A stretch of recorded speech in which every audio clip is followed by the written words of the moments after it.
Hey, Comics Cubers. My guest today is a former writer for The Late Show with Stephen Colbert, and he has written quite a bit of comics, even a lot of Marvel comics, actually. Daniel Kibblesmith is the new writer of the ongoing series Darkwing Duck, and I asked way more about Darkwing Duck than I thought I was gonna. This was a really fun conversation, and I hope you enjoy. Before we get on that, though, I would like to remind you all that we have a Patreon. If you would like to help out the Comics Cube financially a little bit to kind of keep the channel going, then you can go over there. The links are down below. And basically, there's three tiers. One is a tip jar, one is the Comics Cuber. Well, you get to see a lot of my posts. And the other one is called The Producer, where you get to see early access to some episodes. You'll also get to see some works in progress for some things that I'm doing. And also, you will get a credit at the end of each episode. So here we go. Daniel Kibblesmith and the Terror That Flaps in the Night.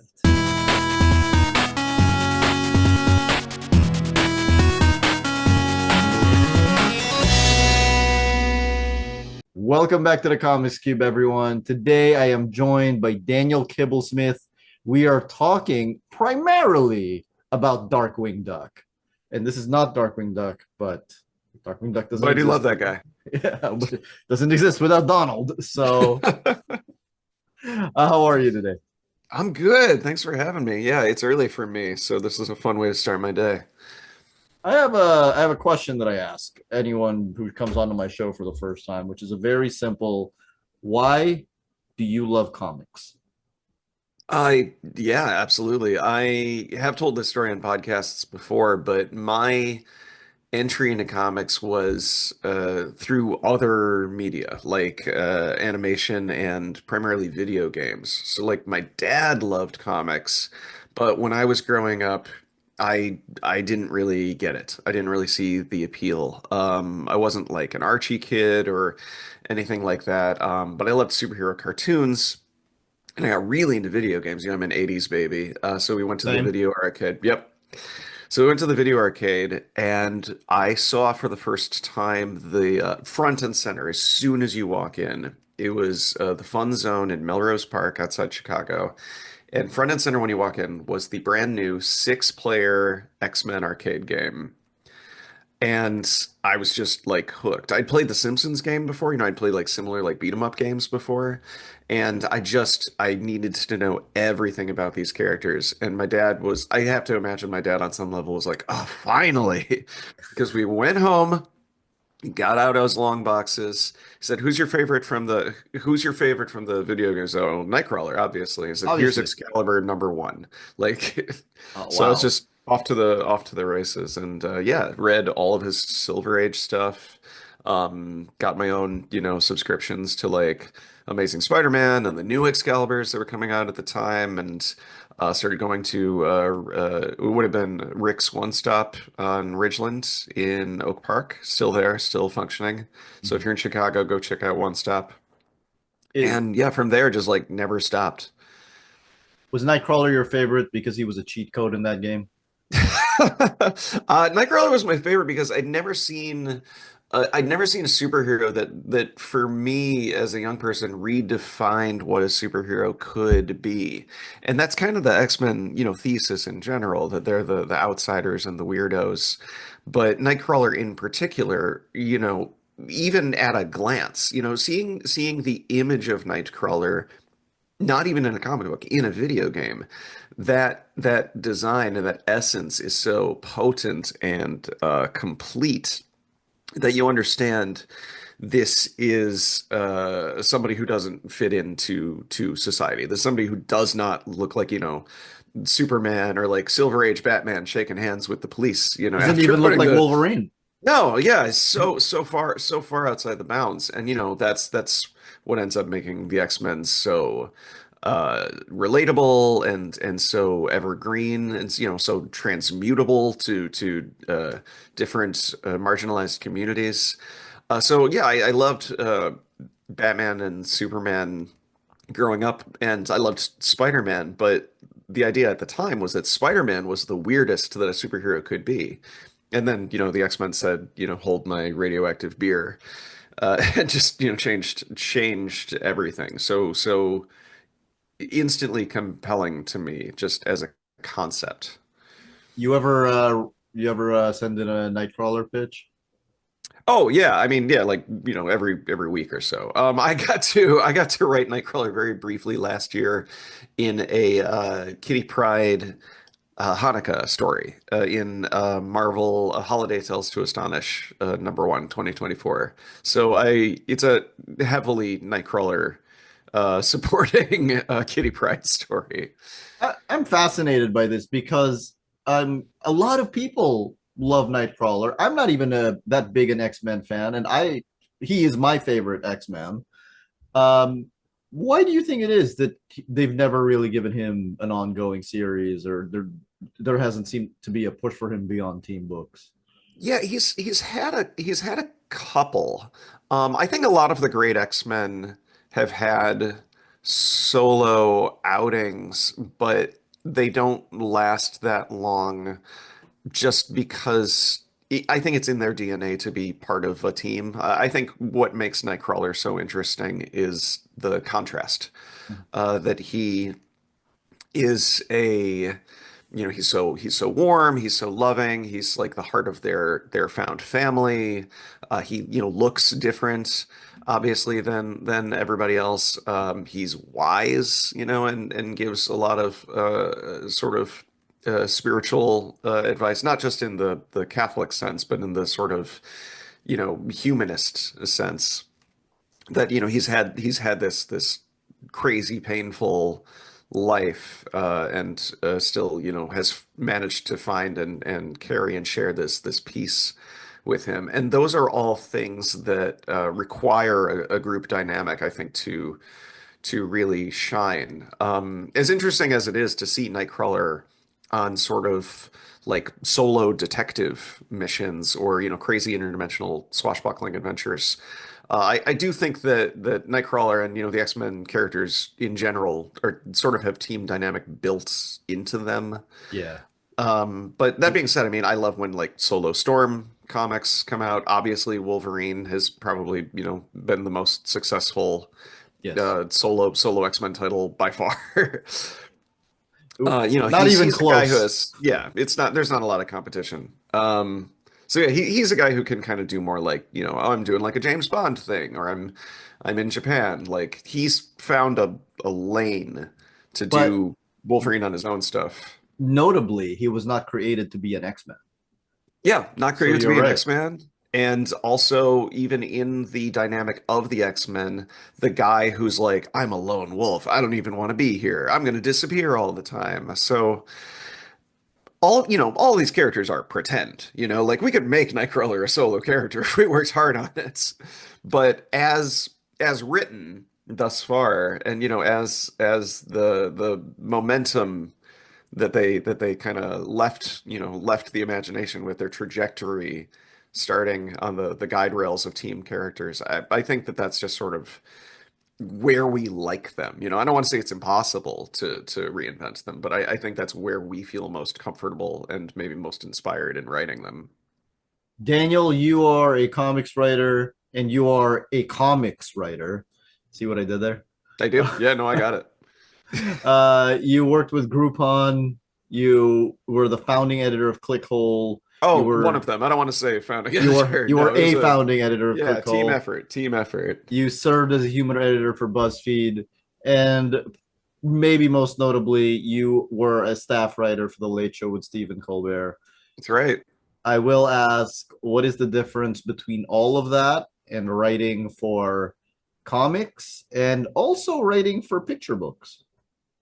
I mean, the shortest answer to that question is writing a narrative versus writing, a character-driven narrative versus writing either topical comedy in the case of a talk show or sort of non sequitur humor piece, self-contained style comedy like you would do for like a Clickhole article or BuzzFeed, or I do like a lot of like McSweeney's or New Yorker Shouts and Murmurs, these things that are sort of just like a self-contained concept where you have like a joke and you're kind of unpacking the joke into something more, more shaped like a newspaper column. Comic books are character driven. Even, crazy superhero action comic books are character driven because they all need stakes or you don't care what's happening. And stakes come from characters. People need to want something or need something. You want to see them get it, or maybe you're rooting for them to fail, like a Breaking Bad or something like that, where you kind of the writers are sort of playing you like, oh, you're rooting for this guy 1 second and you sort of hate him the next second.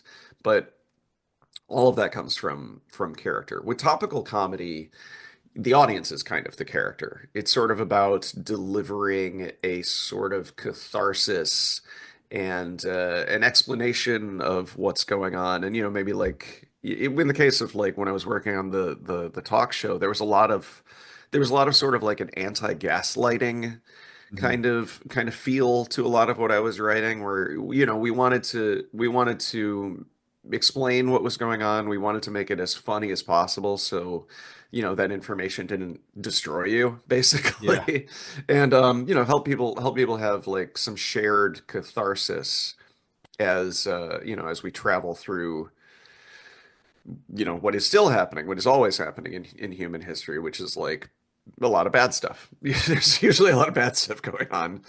So it's You it's don't all say.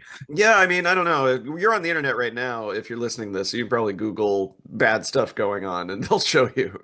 I don't But live in the US. All I see is the news. man, it is I mean, there's a lot of news. I guess I that's the know. shortest that's the shortest way of saying is the US is producing a lot of news right now. So, yeah, what I think it all comes down to is, I think all writing predates long distance communication. Yeah. Writing predates the telephone, television, social media, and now AI generated companions. And to my mind, the sort of the baseline function of writing is just to move information from one person across space and time to another person. And I think a lot of that is about alleviating like loneliness and making that person feel seen. So when we say like relatable, that means empathy. That means shared feelings. So what I think all of these things have in common is just a writer picturing an audience member and trying to communicate something to them.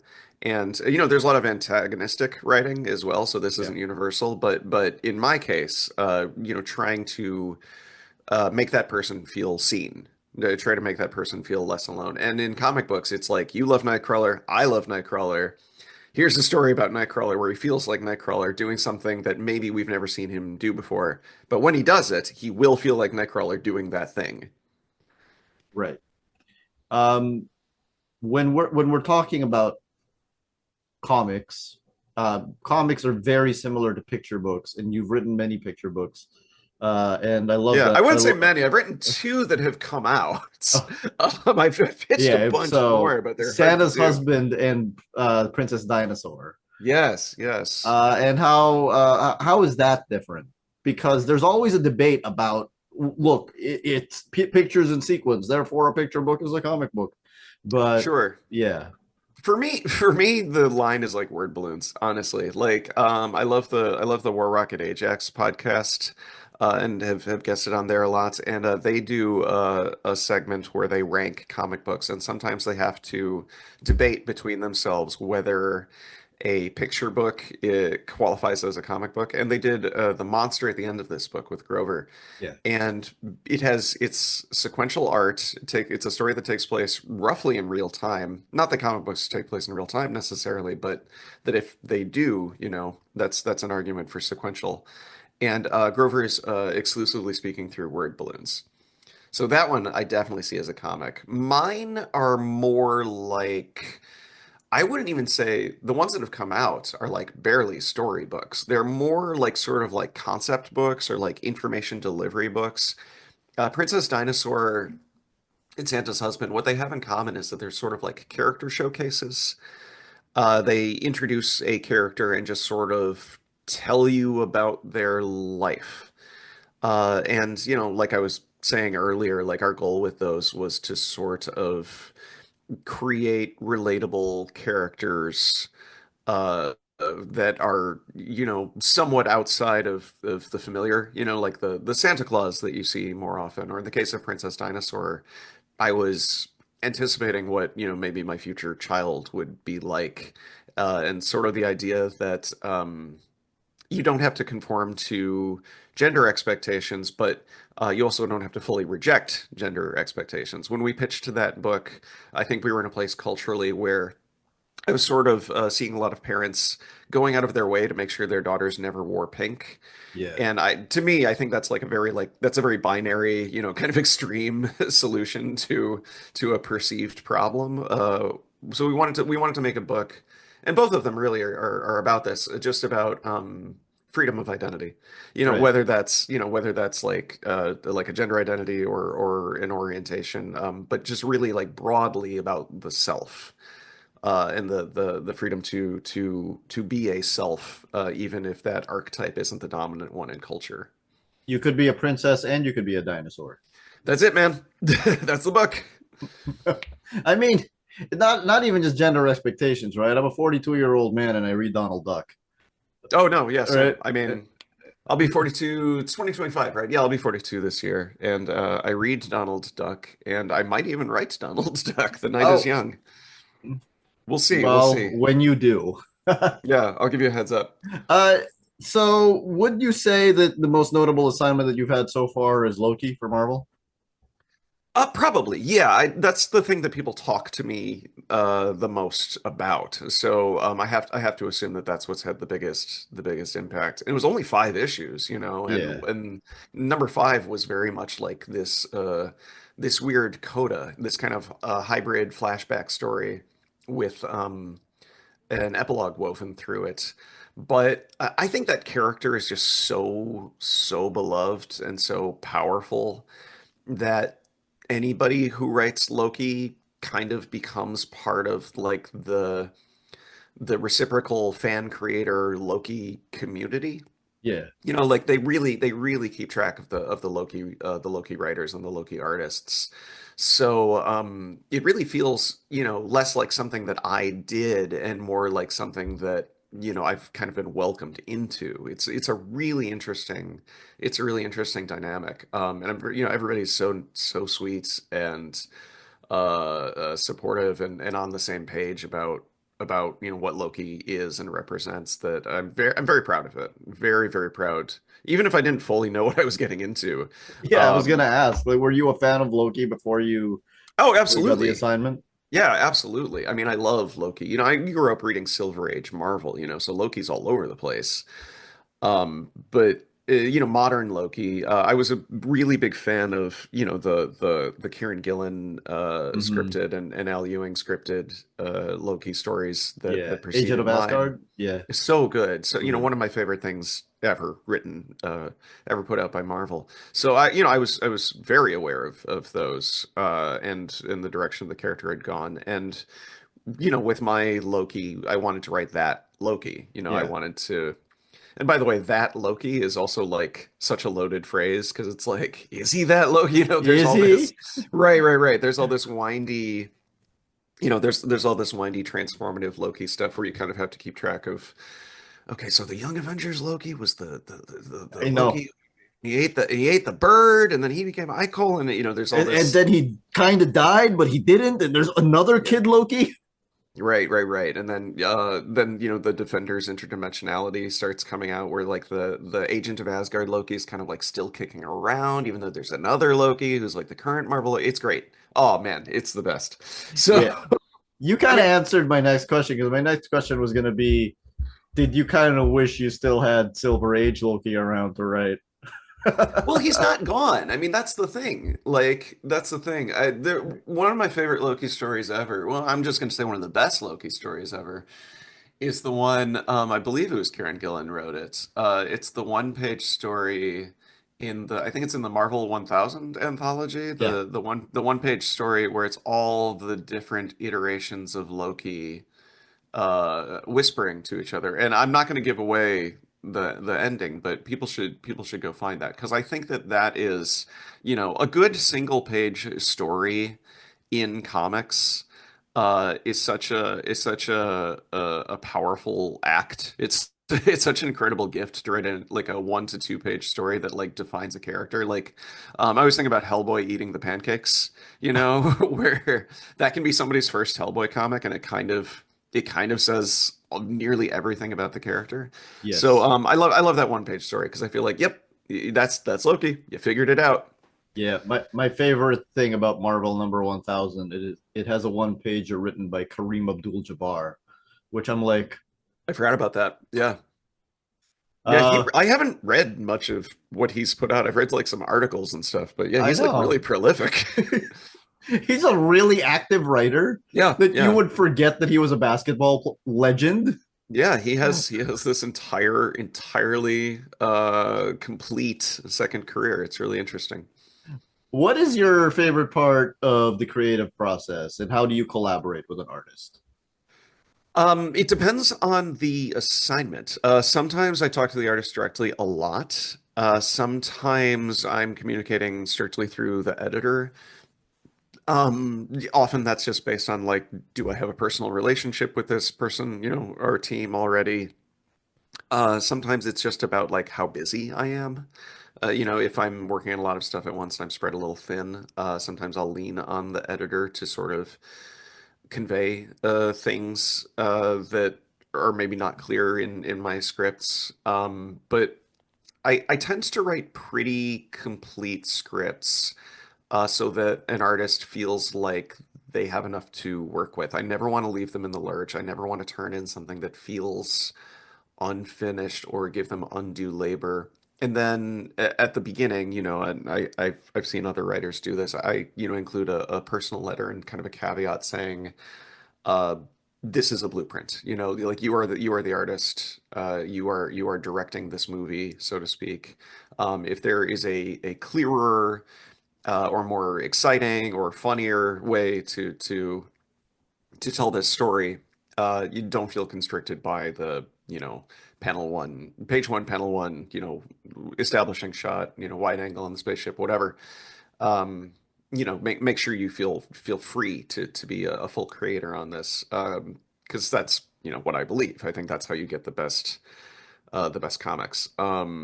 Unless you're, Alan Moore and Dave Gibbons, and you've got this like very particular relationship, and everything is scripted down to the grain in the concrete. But for me, even if I'm not working with the artist directly, whether there's like a language barrier or a time zone thing, I do try to be in communication through the scripts Yeah. in a really like kind of conversational and accessible way. So it always feels like we're, really collaborating, even if it's not in real time. And then if it's people that I know or that I've gotten in the habit of talking to, then like, yeah, we just email back and forth. It's great. That's great. Yeah, my favorite thing, I've interviewed many artists and writers over the years. My favorite thing is some writers and artists get to a point in their collaboration where where the script just says, this is the thing we talked about on the phone. Right. Next It's next right. panel. Right, exactly. I've seen like Tom King will put stuff on social where it's just like panel 4 on Batman. It's like something like that. Because he's working with folks that he's done so many comics with. He has these longtime collaborators Yeah. that he knows that they're going to do an amazing job with it and understand in a sort of consistent baseline way what he's going for. Let's talk about the terror that goes flap in the night. Yeah, Um, my boy. Darkwing Duck. So contrasting this with something like Loki, I think that people are always curious about how much of your portrayal of a particular licensed character, be it Darkwing Duck or Loki, is dictated by the parent company. hmm Are there differences here? You know, well, I mean, I guess at the end of the day, they're both Disney, right? But In the case of Darkwing Duck, I have not I have not received any like rules. Like nobody has sat Oh, down and said really? like, yeah, like you can do this, you can't do this, like gotten any pushback on anything. But the thing is, I'm also just doing the TV show.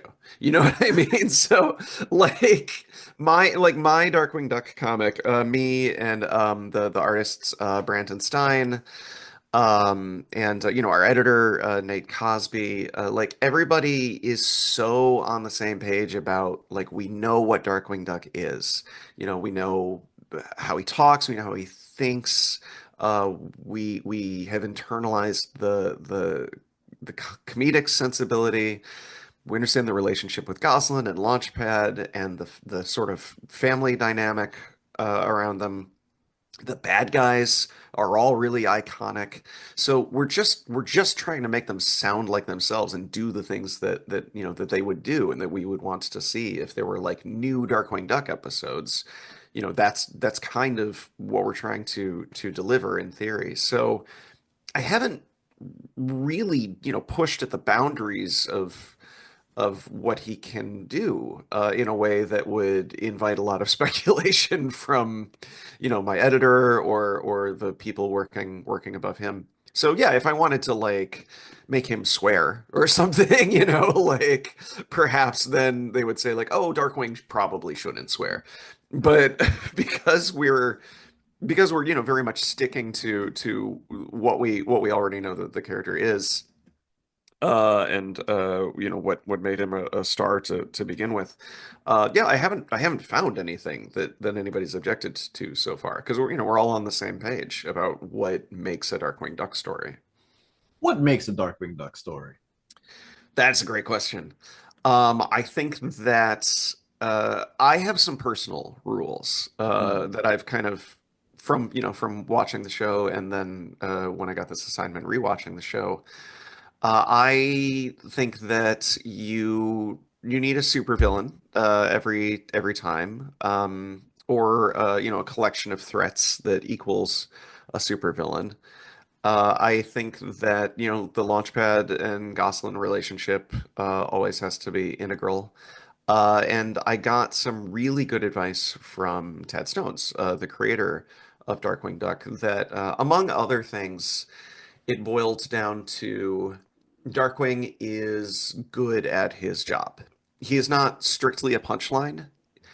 He is not a parody of a superhero. He is a superhero, but he's also very overconfident. He thinks highly of himself. He's a legend in his own mind. So it's a lot of like when he's up, you bring him down. When he's down, you bring him up. And you just kind of watch that character, bounce up and down through the adventure.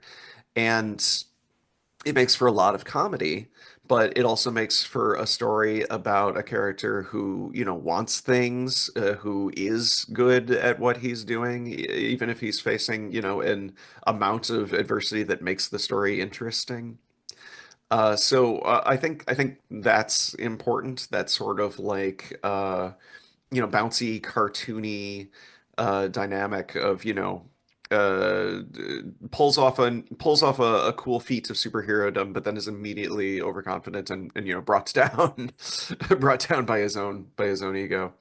And then for me personally, it's important that Darkwing always is the solution to the problem. I think that he's the star of the book.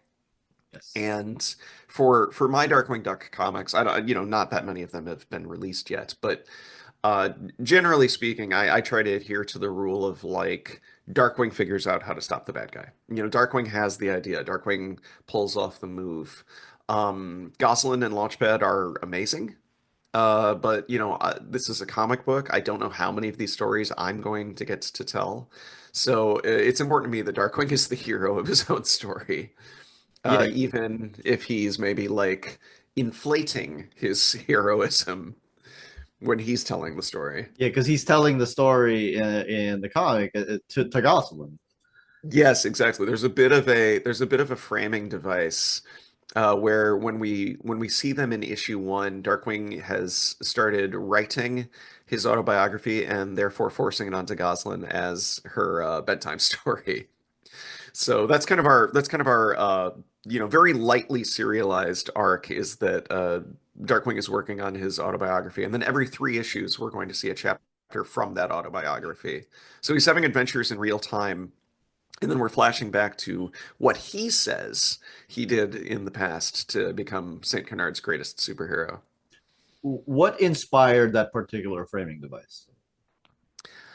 I think it was out of a desire to differentiate from previous Darkwing Duck comics that had been coming out. Okay. I was very interested in having some kind of hook.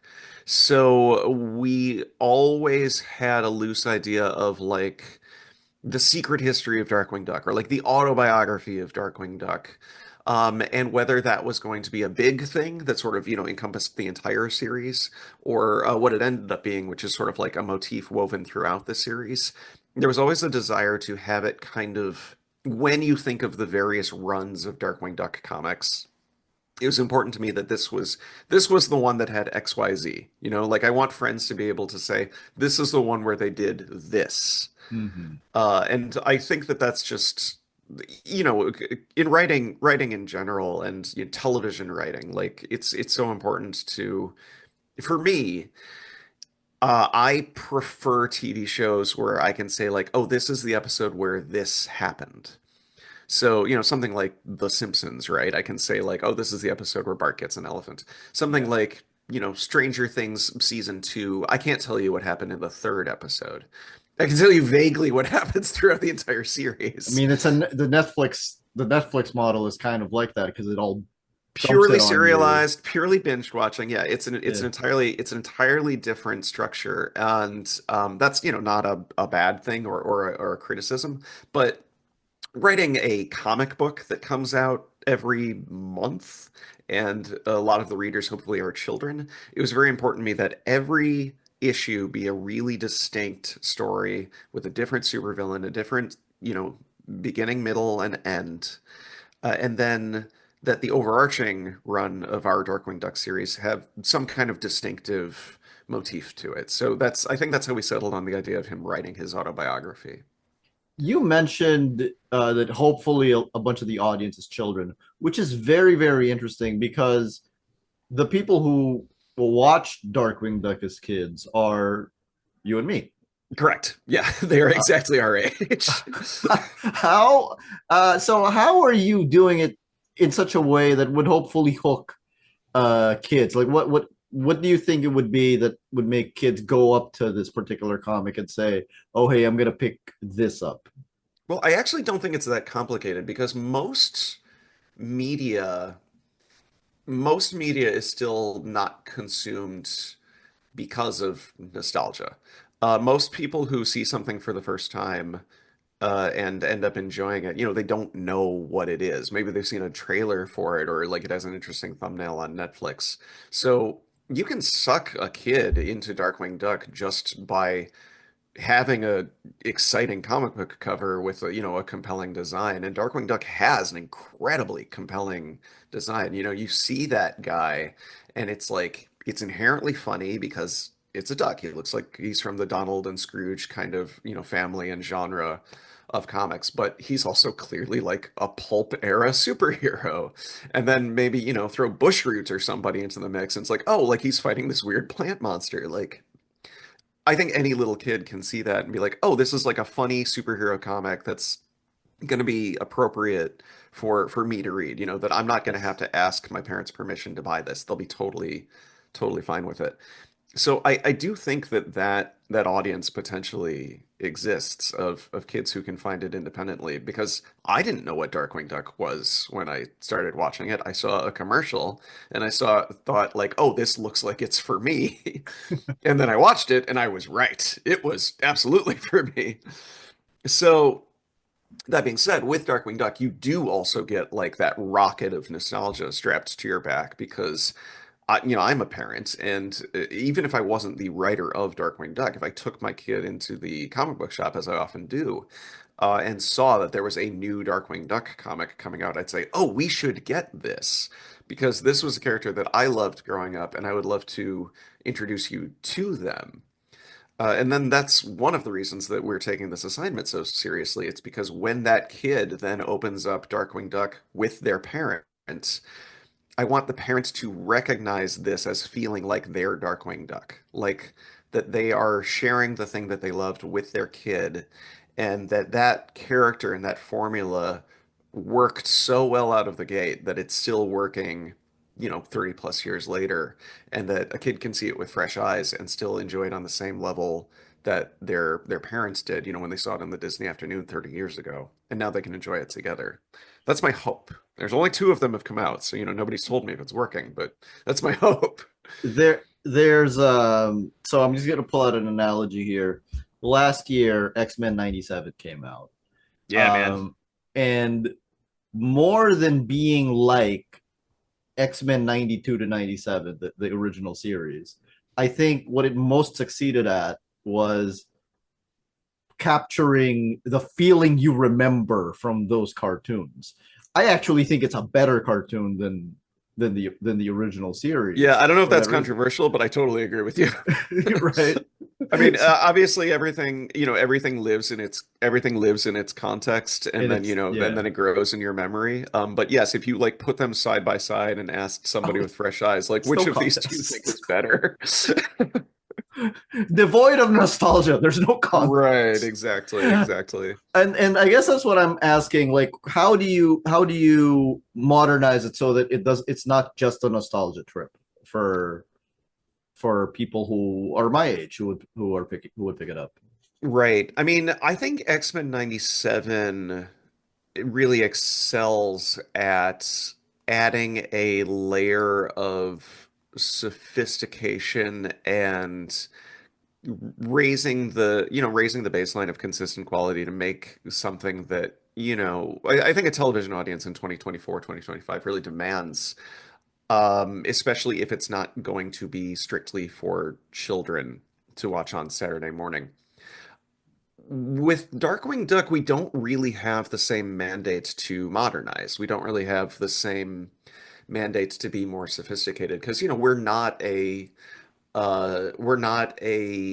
9-year-old to 50-year-old demographic, four quadrants streaming show. Like, we're not an animated show that adults and children are watching together. We're a comic book that just has to be Darkwing Duck. Yes. We don't really have to like fix anything, because it was all there. If there was a new Darkwing Duck show, I think that an approach you could take would be to do the X-Men 97 thing and try to add a degree of adult sophistication to it. But for the purposes of our comics, we're just kind of doing what if 1990s Darkwing Duck was a comic book. So you have the option of kind of reinventing, if the property warrants it. But with Darkwing Duck, there hasn't really been a lot of Darkwing Duck in the meantime, whereas X-Men has kind of never stopped happening. Yes. So with X-Men, it's like, yes, try something different every time. Do X-Men Evolution, do Wolverine in the X-Men where it's like really bleak, do Do the X-Men movies. 97. Yeah, do all the movies, do X-Men 97 where it is a nostalgia project, but it's also like, it's everything you love, but it's much, much more. Mhm.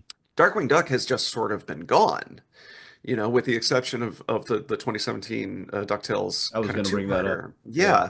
So with Darkwing Duck, it's like for us, it's just enough to bring more of it into the world without sort of like, getting too clever, throwing the baby out with the bathwater. We just want to make more of this thing.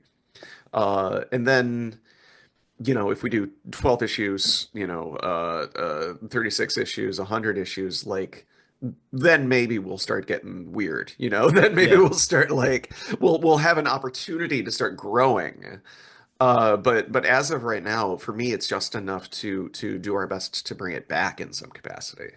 Did you like the 2017 DuckTales Darkwing Duck? Loved it. Yes, loved it. I mean, for me it's just like it's enough to see my friends again, Yeah, in any capacity. I thought they did a really wonderful job of and I work in television animation and I have to assume that this was intended as sort of like a backdoor pilot. Uh that's also what I thought. yeah, I mean I it must be. It So I feels think every they way did a like good a job. backdoor pilot. But Yeah. so here's my question, because it says you are writing Darkwing Duck and you are basing it very heavily on the 90s cartoon, and you did watch the 2017 DuckTales. So I watched the 2017 DuckTales. I love the 2017 DuckTales. It is different. The 2017 DuckTales is different from the Hmm. 1987 DuckTales. Uh, it's a little, uh, this is the wrong word, but for the lack of a better word, edgier Yeah. than the 1980s. Not that that's a high bar for edgy. Right. Right. um, but the thing that I noticed is, as different as it was, Darkwing is essentially the same. Yeah, in the 2017 one, he's not wildly different. I Like mean, there's some superficial like differences, in the like the origin story, but once you get there, it's pretty much the dynamic. Darkwing Duck is Darkwing Duck. What do you think it is about him that it carries on so strongly, I think it, regardless of interpretation, era, or media? yeah, I mean, I think that there's a sort of like the word is iconic, like you're wearing a Donald Duck shirt right now. Like Donald Duck is like a 90 plus year old character who is like relatively unchanged from his debut. I think sometimes you just find it. And with DuckTales, you always have the opportunity when you're taking a property that was released in the cultural context of animation is episodic half hour after school or Saturday morning for children. And if parents are watching the animation with children, they are lowering themselves to do so, and they're doing so in the service of spending time with their children. And if they love it, it's like kind of a guilty pleasure. That's like the 1989, sort of like social assumption. But then those kids grow up animation fans and they stay animation fans because the way that we relate to media and consume it and deliver it changes. So that now there's adults animation, now there's adults who watch kids animation, and the conversation is a lot more nuanced and broader. So I think whenever you're rebooting something from the era where animation was, air quotes, just for kids, Mhm. you have the opportunity to make it more complex and make it something that grown-up animation fans can watch on their own. Grown-up animation fans can watch with their very young children. Grown-up animation fans can watch with like their tween children. And I think DuckTales did a really good job of that, of just being this kind of like funny adventure show for everybody. And I think that the original DuckTales was not as much that. I think the original DuckTales, while being like incredibly charming and very funny and exciting, does, to me, feel like a show for children. Yes. Whereas Darkwing Definitely. Duck in the 90s benefited from a lot of the track laid by shows like DuckTales, where it was kind of entering the beginning of modern era with like Batman the animated series and X-Men, which we talked about, and one of my big ones, The Tick. These shows where like animation fans were growing up a little bit and adults were starting to take notice, and maybe Simpsons was on the air, and that we were really starting to build the sort of like modern animation relationship, where it wasn't this binary thing where it was like for children to watch, and like any adult man in the Reagan era admitting that he watches Ah, DuckTales by himself, people would be like, "Oh, are you okay?" Uh, ah. No, so no, I no, no way. not at all. So I think Darkwing was more ready for the modern era. So when you watch new DuckTales and old DuckTales, you can see a lot of work that they did to make it more sophisticated. When you watch old Darkwing and what would be the new Darkwing, It's not that different because it kind of didn't need to be. Oh, It was already like kind of had one foot in the future. that's a good point. That's a good point. Yeah, so because he was he wasn't as there was already a an edge to Darkwing, I guess, is the Yeah, I keep saying I the think word so edge, but too. it's wrong. Well, I mean, it's a good shorthand, and I would say not just edge in terms of like action or stakes or the pilot in particular has like a lot of pathos. Mhm. But Darkwing is also, people don't talk about this aspect of it as much, but I'm very aware of it when I'm writing the comic scripts. Darkwing is also a family sitcom. Yes, And family sitcom is a genre that grown-ups watched. that's true. Even if it was a young skewing family sitcom like Full House, it still had a wide adult audience. So, Darkwing has superhero adventures, which, historically has been something that adults can, like The Shadow was listened to by both adults and children, and that does seem to be one of the biggest influences on Darkwing Duck. So you take something like that, which had an adult audience, you take something like a family sitcom, which, at that time had wide adult audiences, and I think that the show is telling you that this is something that it's okay for adults to enjoy on some level. And honestly, in the 90s, the fastest and clearest way you could do that is to air it in prime time. And the Right. Darkwing pilot debuted in prime time. The X-Men pilot debuted in prime time. Pinky and the Brain had a prime time series. Batman. And yeah, Batman would be on at night. Yeah. Exactly. And it was a way that creators and studios were starting to say like, hey, we think that this is so good that we're going to put it on. We're going to do the only thing that 90s television can do to make you take cartoons seriously. We're going to put them on at night. And that is the shorthand for saying it is okay for adults to watch this. You do not have to feel ashamed. Little bit off topic. I have an interview with a couple of the people who worked on Batman and Superman, the animated series, and then Magnificent. they were saying that the studio, the network, Kids WB, thought that Superman the animated series, which aired in the mornings, was not successful because it wasn't doing Batman numbers, which aired at night. And I'm like, Hmm. that's not possible. It can't get numbers. Yeah, buddy. They're on completely different time slots. Sorry. Sorry. Yeah, It's also like it's really unfair to compare like any other show to something that's such a lightning in a bottle phenomenon. like Like I Batman. think Yeah, I think Superman the animated series is incredible. it's great. But like again, like I keep coming back to it because it's one of the like the cornerstones of like my whole philosophy of creation. Like nothing exists without context, like Right. people are still making shows that sort of look and feel like Stranger Things, but unless you release them like one day before Stranger Things came out, I don't think you're going to have the impact of Stranger Things. I think you should be looking for, Absolutely not. a fresh tone, like stop trying to make new Game of Thrones and find the thing that would be a Game of Thrones in 2027. But it's the industry doesn't really work that way, and it's sometimes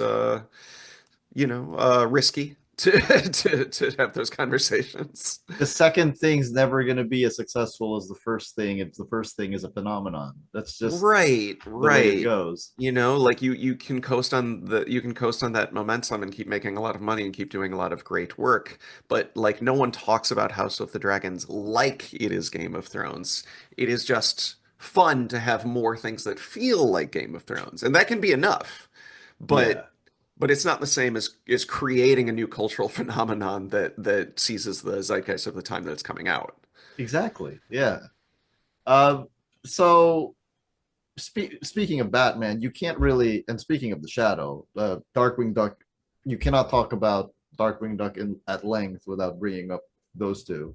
Mhm. Even Drake Millard, I believe, is played off of the Shadow secret identity of I Kent Millard. I can't pull it. Yeah, I know it's something similar, but I can't pull But it.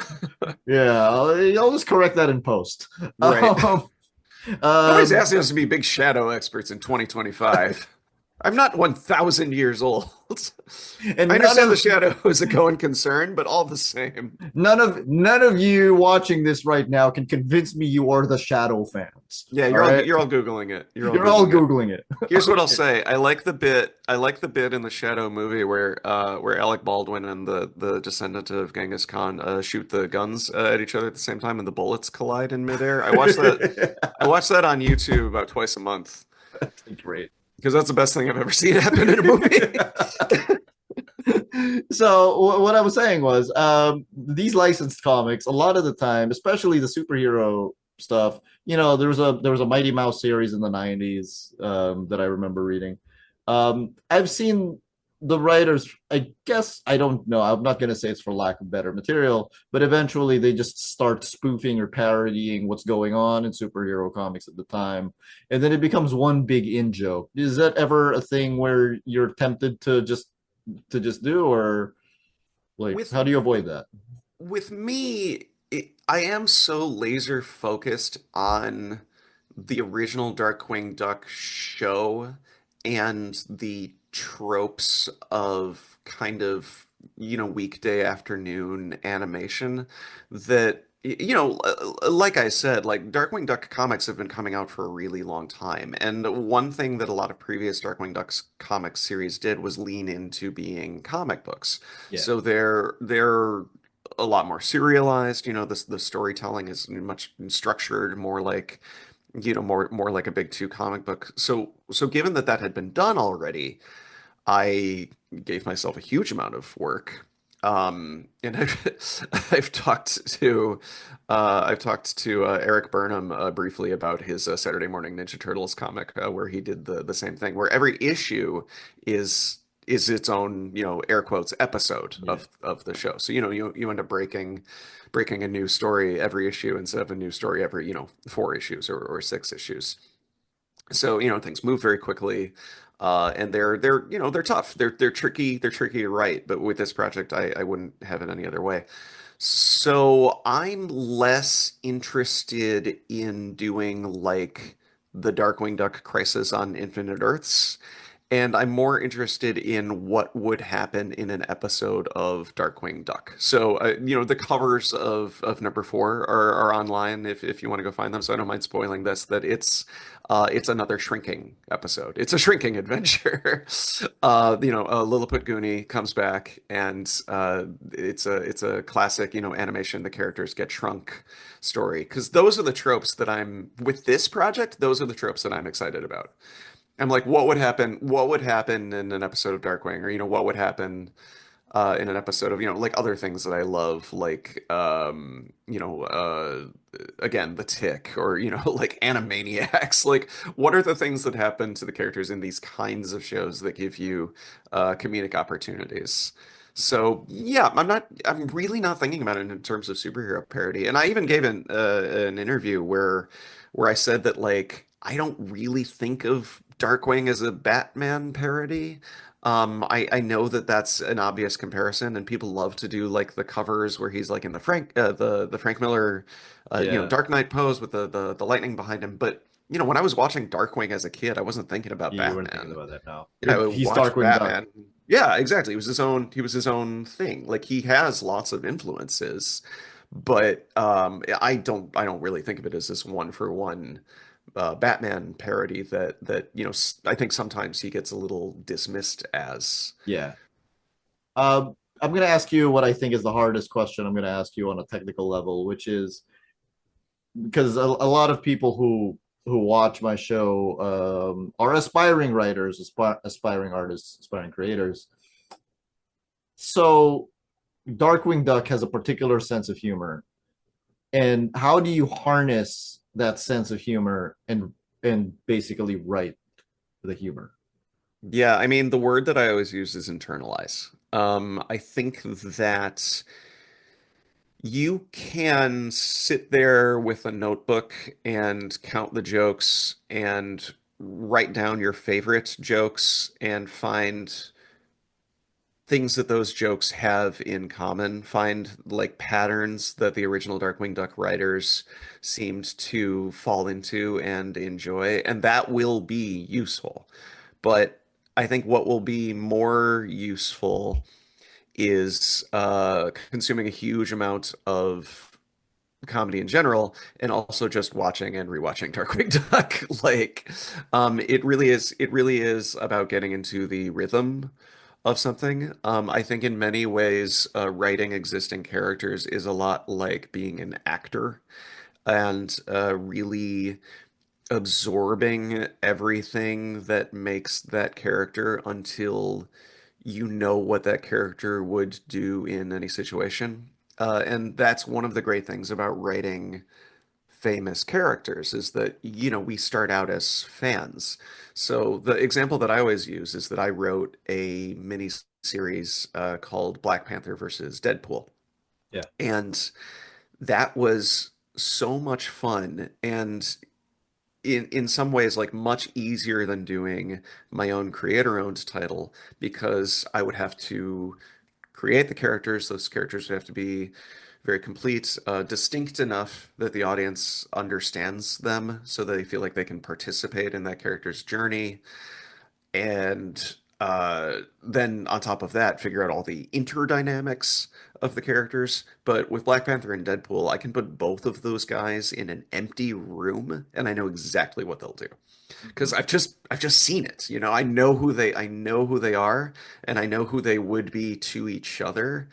And I describe it like putting two bugs in a jar. You take these two guys and you put the two bugs in a jar, and you know what they're going to do. So if you're writing somebody else's character and your goal is to quote unquote get it right rather than reinvent it, I think that the best thing you can do is just absorb so much of the material, the way that an actor would, read and reread and repeat and repeat and repeat a script until it sounds like them saying it instead of, or I'm sorry, it sounds like the character saying it instead of the actor saying it. I think that's comparable to my approach of writing famous characters is just really internalize their voices, really know what they would do in any given moment, and then writing is still hard, but it partially becomes letting the characters be themselves, letting the characters guide the story. What else can readers look forward to with future issues of Darkwing Duck? It's going to be really similar because that's kind of the entire point. It's going to be a new. It's going to be a new self-contained story every month. New supervillain every month. Maybe a supervillain team up that we've never seen before. Every month. I mentioned Lilliput Goonie, but if you go find those covers, you'll see that it's not strictly Lilliput Goonie. That it's our first team up of this series. And then every 3 issues, we're going to do one of those untold chapters from Darkwing Duck's past that I mentioned, where we'll get to supposedly learn a little bit more about how Drake Mallard, if that is his real name, became Darkwing Duck. Was it? Is there ever a temptation to just kind of break free from the episodic nature, write a big long epic, kind of like the life and times of Scrooge McDuck?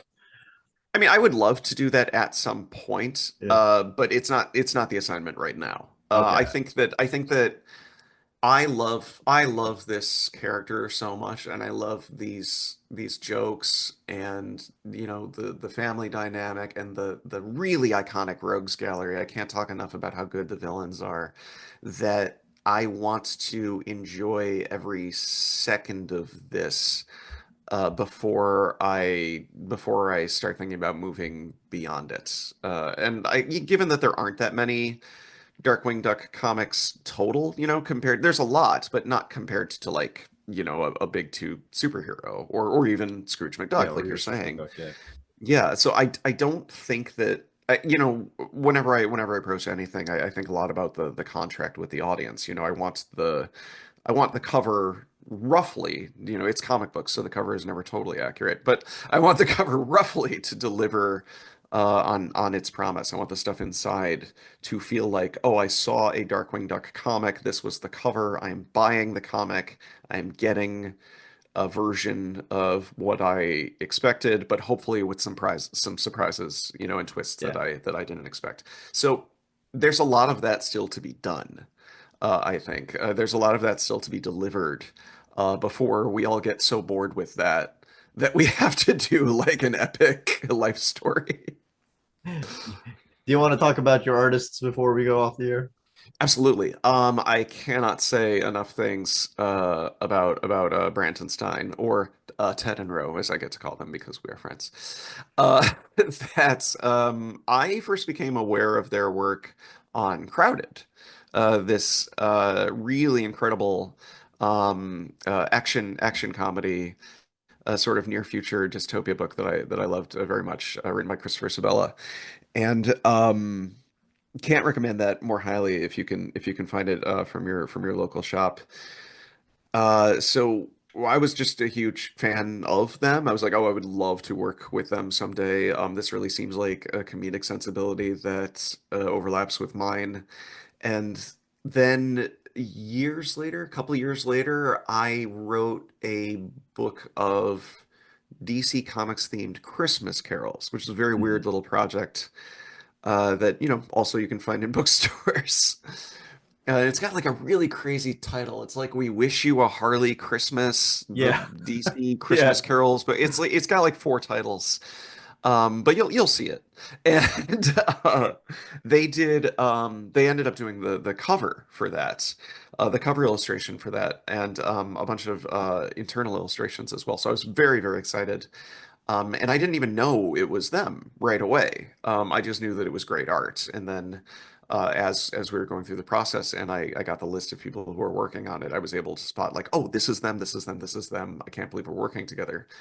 And then when I started doing Darkwing, I didn't pitch any artists because most of what I had written so far has been, kind of big two superhero books, and not necessarily house style, but definitely like artists that I think of as superhero artists or as like Yeah.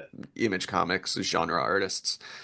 When my editor said it would be Branson Stein, I was like, that's who I would have picked if I had known that I was allowed to pitch somebody for this, because I just assumed with licensed comics, I assumed that they have They'll assign uh, you you know someone.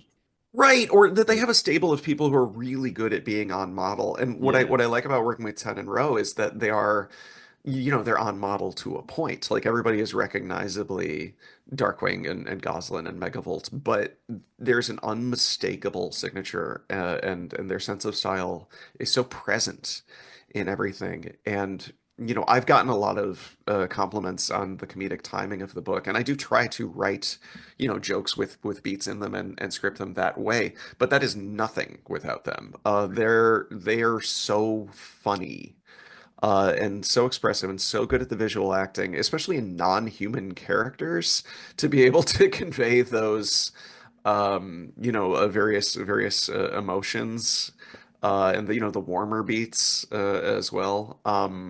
Yeah, it's if you like this comic, it's because everybody loves Darkwing Duck as much as you, and the whole team is trying their best to make more of it. I guess it's true, right? Because if you could write the best possible Darkwing Duck joke, and if Ted and Roe don't draw that properly, then it's not necessarily going to be a funny joke.